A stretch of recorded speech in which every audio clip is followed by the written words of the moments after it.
particularly their secondary at the back end. They can cover anybody. And when you can cover the way the Patriots can, guess what? It forces you to hold on to the ball, and that's when bad things happen with Deshaun Watson when he holds on to the football.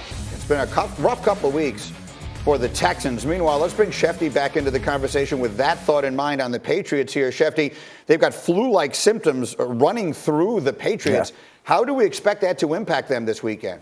Well, it's not ideal, Greeny, and last week the Dallas Cowboys dealt with it, and who knows, maybe the Dallas Cowboys transmitted that when they went to Foxborough and played the Patriots. I mean, it's certainly possible. Where did this flu bug come from? Dallas was dealing with it last week. New England's dealing with it this week. Now New England goes to Houston, and for all we know, the Texans will be dealing with it next week. And it has to have some sort of impact. It's not exactly the way you want to go through this week. It's a tough enough week on NFL teams as it is because of the holiday, because of the shortened week. Now they have to fly out to Houston, and they have 8 players right now with flu-like symptoms. That might not be the end of it. It could spread from there. Who knows? Not an ideal situation for New England as it gets ready for Sunday night's game against the Texans. Now, Schefter, stay close because I want to bring you back into something in a minute. But, D, what I want to turn to you because we were having a conversation as we look at this New England underwhelming on offense, great defense and special teams. Reminds you of the first Super Bowl that Belichick and Brady won in 2001. You were on that team. Mm-hmm. How similar do you think this is? I think it's pretty similar. Everyone looks at the Patriots offense like, well, what is going on?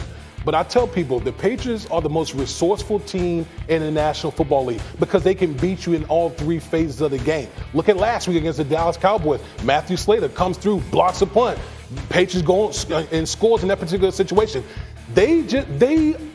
Even when the Patriots offense isn't clicking, which clearly it isn't, they still are able to pick it up in other phases, and that's why they're 10-1 right now. Enough to win it all, Acho? Enough to get to the AFC Championship game. And to Woody's point, the casual fan only watches 2 phases, Greeny. They watch offense and they watch defense. And the very casual fan only watches quarterback play specifically on offense. But I watched the Bill Belichick breakdown this week, and he talked about that block punt. Remember, there's a 3rd phase of the game, which is special teams, which does comprise nearly 30% of the football game. Bill Belichick is going to find a way to win. If he can't beat you on offense, he's going to get an edge somewhere else, and I think he's genius enough to get him there. I saw that breakdown with him and Zolak. Yes. The Patriots tweeted it from their team account. It's phenomenal just to listen to him breaking down tape. I guess the question is, how critical is home field advantage for the Patriots if they should meet the Ravens again, which they're only 1 game up on them. Really, they're a half game up on them because the Ravens beat them head-to-head. So it feels like every game is a must-win for New England. I think it's critical for New England because I think the atmosphere, the weather, everything, they just seem to play differently in Foxborough. I think more so than the Baltimore Ravens, the Patriots need home field advantage. That and the fact that the Ravens aren't scared. I mean, they're one of the toughest, just most swagged out teams I've seen in football in a long time. It's going to be a lot easier for them to win at home, the Patriots, that is. I would think so, too. I'm thinking of them winning the AFC Championship game last year in Kansas City, but boy, that feels like a long time ago. All the points they scored, that feels like a very different situation. All right, more on the NFL as we go, but then, of course, to the college weekend. It all comes down to this. This is where it all stands right now in the college football playoff rankings, and there's Alabama looming at number 5. And Hembo did a little research for me here, and according to Caesars, these are hypothetical lines on a neutral field. According to Caesars, Clemson right now is the team they like. Clemson would be a favorite over LSU. Ohio State would also be a favorite over LSU, and Clemson would be a 1.5-point favorite over Ohio State. According to Caesars, right now Clemson would be favored over any team they should play in the college football playoff, which brings us to this edition of Ask Acho, and that might be a little bit of a setup for you. The first question,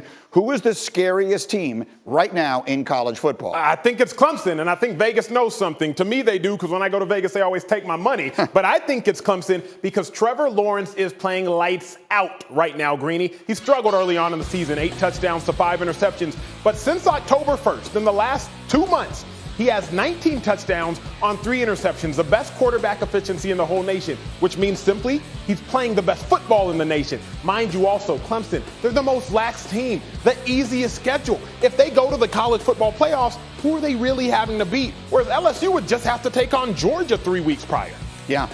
Clemson is the team we've forgotten. It's amazing. They haven't lost a game in 2 years. They're defending national champs, but they haven't played like a spotlight game everyone needed to watch all year long. So I think they are largely overlooked, which brings us to the next question for Ask Acho, which is, which do you think is the most complete team in college football? The most complete team is easily, by far, Ohio State. The Ohio State University. Let me put some respect on their name. Have the best defensive lineman in college football in Chase Young. Then they have one of the best cornerbacks in college football in Okudah. Then they have the best offensive offensive scheme, or at least one of the best offensive schemes, led by Ryan Day, first-year head coach, and Justin Fields at quarterback. They're incredibly complete. In case you missed the stat earlier, they turned the ball over 3 times last week against Penn State. Top-ranked Penn State, highly ranked Penn State, gave up 17 points and still won by 11 points. Ohio State complete offensively, defensively, and on teams. And of course, they have the huge game, the game this weekend at the Big House. And with that thought in mind, I want to bring one of my favorite Michigan men into this conversation.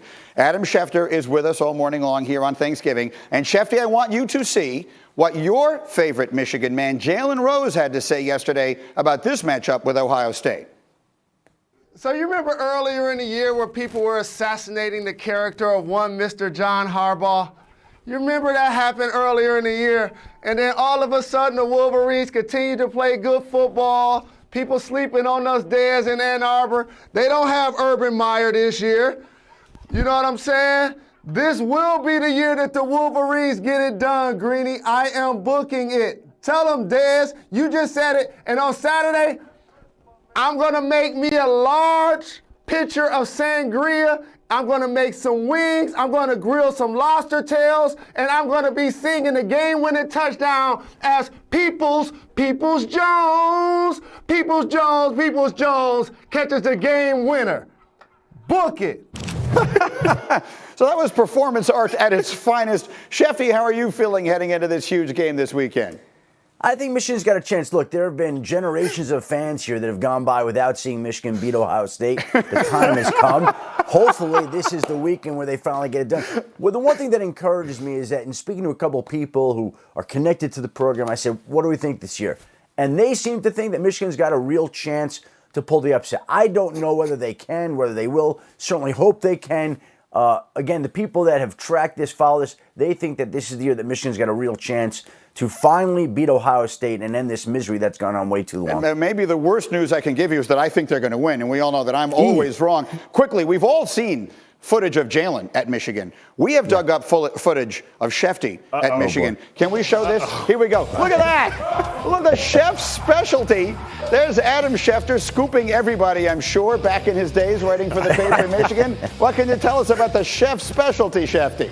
Well, Greeny, I wouldn't have known a news story back then if it had hit me in the face. I had no idea what I was doing.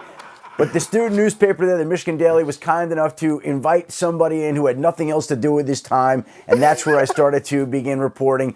You know, and the mullet there was something that I was more concentrated and more interested in growing a mullet than I was in breaking a news story at that point in time. The great Adam Schefter. Good luck this weekend. Happy Thanksgiving, my main man. You know we love you. Saturday, 7 Eastern, 6 Central on ESPN and the ESPN app.